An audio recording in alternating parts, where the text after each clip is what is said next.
Hello नमस्कार, एक बार फिर से एक नई वीडियो में आपका स्वागत है। मैं इस समय हूँ भगवान बुद्ध की धरती बोधगया में। बोधगया आता है बिहार में, गया ज़िले में। गया से लगभग 16 किलोमीटर की दूरी पर है। तो बोधगया मंदिर मैंने देख लिया है, फिर उसके बाद खाना खाया एक जगह पे रेस्टोरेंट पे। अब मैं आ गया हूँ पुरातत्व संग्रहालय बोधगया, आर्कियोलॉजिकल म्यूजियम बोधगया में, जो महाबोधि मंदिर के पास में ही है। तो आर्कियोलॉजिकल सर्वे जो म्यूजियम है वो महाबोधि मंदिर के पास में ही है। तो ये है सड़क, और यहाँ से सामने दिख रहा है ये है पुरातत्व संग्रहालय। और यहाँ टिकट घर ये है। तो टिकट घर का जो है उसका 10 रुपये प्रति व्यक्ति टिकट है। फ़ोटोग्राफी वीडियोग्राफी करना बिल्कुल मना है, तो वो हम कर नहीं पाएंगे।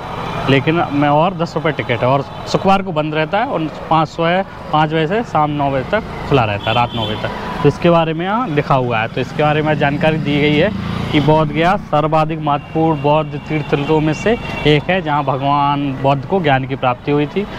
महाबोधि मंदिर के परिसर से प्राप्त बहुमूल्य अवशेषों को समुचित संरक्षण के उद्देश्य से 1956 में भारतीय पुरातत्व सर्वेक्षण द्वारा इस संग्रहालय की स्थापना बोधगया में की गई थी। इसके अतिरिक्त बोधगया व इसके निकटवर्ती स्थलों से प्राप्त पुरावशेषों से भी इस संग्रहालय को संजोया गया है, जो जनसामान्य को क्षेत्र के सांस्कृतिक विरासत से परिचित करता है। तो ये कुछ यहाँ पे लिखा है। और इसके अलावा लिखा है संग्रहालय का प्रमुख आकर्षण प्रस्तर वेदिका के खंड है, जो मूलतः बोधि वृक्ष और महाबोधि मंदिर के चारों घेरे के रूप में लगाए गए हैं, और पालकालीन मूर्तियों का अनूठा संग्रहालय है। तो ये कुछ यहाँ पे जानकारी दी गई है। तो अब चलते हैं, टिकट लेते हैं और फिर अंदर चलते हैं। अंदर घूम के आता हूँ, फिर बताता हूँ, क्योंकि अंदर तो फ़ोटो और वीडियो लेना सख्त मना है। तो घूम के आता हूँ, फिर बताता हूँ अंदर कैसा है, क्या म्यूजियम है, फिर बाकी जगहों को घूमने चलेंगे। तो आर्कियोलॉजिकल म्यूजियम में देख के आ गया हूँ। थोड़ा बहुत बड़ा नहीं है, छोटी सी बिल्डिंग है। इसमें 3 कमरे हैं। एक में तो जो महाबोधि मंदिर से स्तूप मिले थे, वो मिले थे खम्भे, तो वो रेलिंग है।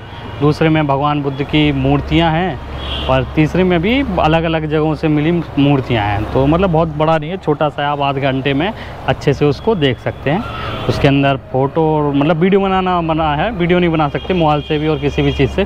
फ़ोटो आप मोबाइल से ले सकते हैं ऑब्जेक्ट की, सेल्फी नहीं ले सकते आप। तो ऐसा कुछ ये मामला है। तो अब हम चल रहे हैं यहाँ से और दूसरी जगह पे। अब यहाँ से 2 ऑप्शन है, या तो मैं भगवान बुद्ध की जो विशाल मूर्ति वहाँ जा सकता हूँ, या फिर जो सुजातागढ़ स्तूप है वहाँ जा सकता हूँ। तो जहाँ की मैं सोचा हूँ सुजातागढ़ जाया, वो थोड़ा दूर है, 2-3 किलोमीटर है। पहले उसको देख लूँ, फिर बाकी इन जगहों को देखूँ। तो चलते हैं पहले सुजातागढ़ स्तूप।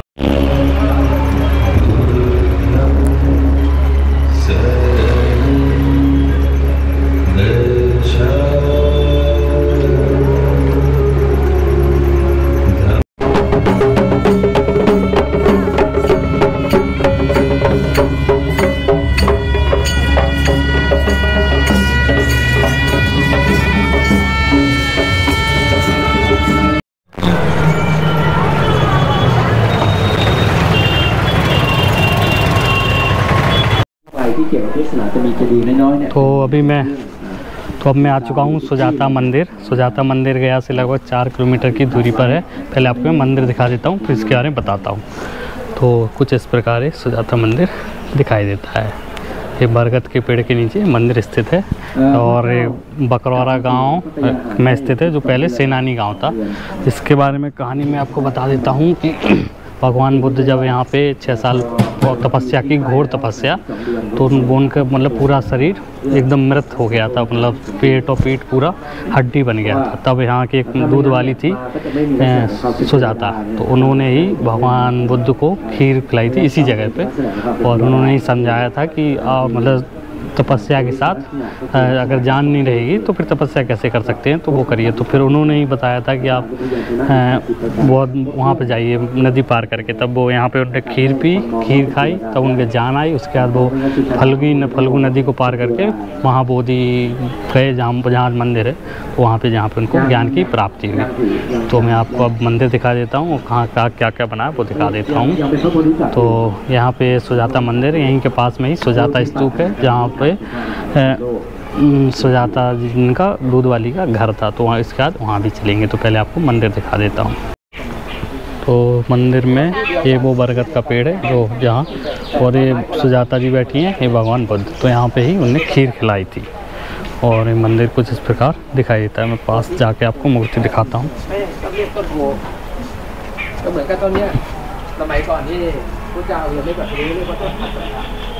तो मंदिर हमने देख लिया है।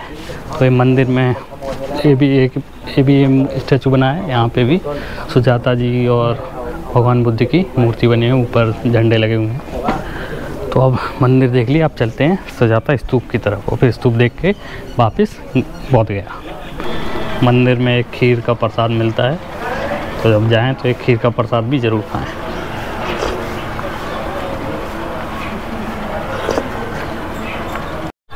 तो अभी मैं आ गया हूँ सुजातागढ़ या सुजाता स्तूप। तो इसके बारे में यहाँ पे जानकारी दी है। सुजातागढ़ यह स्तूप सुजाता नामक उस स्त्री के निवास स्थल को चिरभूमि बनाने के उद्देश्य से निर्मित किया गया है, जिससे भगवान बुद्ध को खीर का भोग कराया था जिसने भगवान बुद्ध को खीर का भोग कराया था। इस तथ्य की पुष्टि उत्खनन से प्राप्त 8वीं और 9वीं शताब्दी ईस्वी के अभिलेख से होती है, जिसमें देवपाल राजस्व सुजाता गृह अंकित है। सन 1973 से 1978 तथा 2001 से 2006 में भारतीय पुरातत्व सर्वेक्षण द्वारा कराए गए उत्खनन से चारों प्रधान दिशाओं से आए उक्त बृहदाकार द्विवेदी स्तूप अनावृत हुआ है, जिसका निर्माण गुप्त काल से पाल युग के मध्य 3 चरणों में किया गया था। तो वही ये कुछ जानकारी दी गई है और कुछ इस प्रकार बाहर से दिखाई देता है। तो अब चलते हैं अंदर। तो ये वही सुजाता मतलब यहाँ पे सुजाता का घर हुआ करता था, महिला का, जिसने भगवान बुद्ध को खीर खिलाई थी। बाद में इसका निर्माण करवा दिया गया था। इस जगह पे स्तूप का निर्माण 8वीं और 9वीं शताब्दी में करवाया गया था 3 चरणों में। तो बिल्कुल दूर से लग रहा है ईंटों का बना हुआ है पूरा स्तूप। चलते हैं पास में, देखते हैं कैसा लगता है।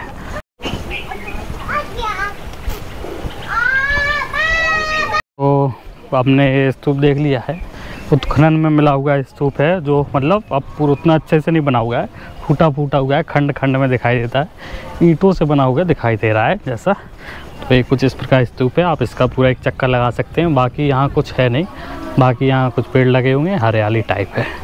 तो कुछ ऐसा ही मामला है। तो ये उसी सुजाता का स्तूप मतलब घर हुआ करता था, जिसने भगवान बुद्ध की जान बचाई थी खीर खिला के, जब वो मरणासन स्थिति में पहुंच गए थे कठोर तपस्या के बाद। इसके बाद वो फिर बौद्ध वृक्ष के पास तपस्या करने गए, वहाँ पे फिर वहाँ उनको ज्ञान की प्राप्ति हुई। तो अब यहाँ की हमारा सफ़र ख़त्म हो गया है। अब इसके बाद हम चलते हैं यहाँ से बौद्ध गया की तरफ, फिर वहाँ जो जगह हैं उन जगहों को घूमेंगे। तो ये है सुजाता, जो गांव है सेनानी, जिसे अब बकरौर गांव के नाम बकरौरा है, बकरौर ऐसे कुछ गांव हैं, ये इसको कहते हैं। तो लगभग 3-4 किलोमीटर दूर है बौद्ध गया से।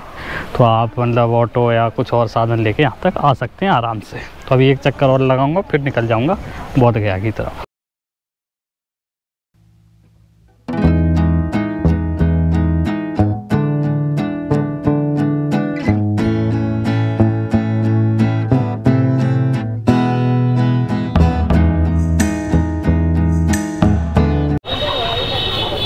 तो अब हम आ गए हैं, भगवान बुद्ध की विशाल मूर्ति है यहाँ पे, वहाँ पे। तो इसके बारे में यहाँ जानकारी दी गई है, लिखा है दाइत्सु विशाल बुद्ध मूर्ति। जापानी भाषा में दाइत्सु का अर्थ विशाल बुद्ध मूर्ति है। बौद्ध गया की पावन भूमि पर विशाल मूर्ति नागोया जापान में स्थित दाइजोक्यो बौद्ध संस्था द्वारा निर्मित की गई है। बुद्ध को श्रद्धा सुमन अर्पित करने के लिए, उनके उपदेश प्रसार के लिए, विश्व शांति व आनंद के लिए प्रतीक स्वरूप इस मूर्ति को स्थापित किया गया है। कमल पर स्थित बुद्ध मूर्ति ध्यान मुद्रा में, मूर्ति चुनार के गुलाबी पत्थरों को जोड़कर कमल तथा मूर्ति का आधार क्रमशः चुनार के पीले पत्थरों से और लाल ग्रेनाइट पत्थरों से बनाया गया है। दक्षिण भारत के प्रसिद्ध मूर्तिकार श्री गणपति सतपति ने मूर्ति का नक्शा और कलकत्ता निवासी ऋषिकेश दास गुप्ता ने मूर्ति का मॉडल तैयार किया गया।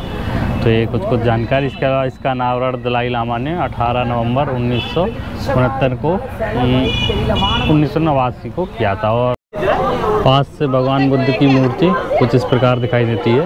ये 82 फुट की मूर्ति है और बेहद सुंदर मूर्ति है। इसके अलावा ये दोनों तरफ ये दिख रहे हैं, यहाँ पे 5 शुरुआती जो भगवान बुद्ध के शिष्य थे, तो 5 इस तरफ बने हुए हैं और 5 इस तरफ, उनके नाम भी लिखे हुए हैं। मैं आपको दिखाता हूँ चल के। तो अभी ये देखिए कितनी शानदार मूर्ति है। तो ये जो 10 शिष्यों की दोनों तरफ 5-5 लगी है भगवान बुद्ध के, जो शुरुआती 5 शिष्य थे उन्हीं का है। तो पहले लिखा है नाम आनंद, सबका मैं नाम पढ़ के बताता जाता हूँ। ये नाम है सरीपुत्ता, तो ये हैं सरीपुत्ता।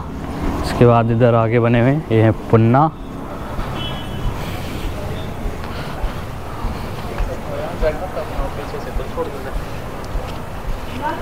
और ये है महाकान्ना।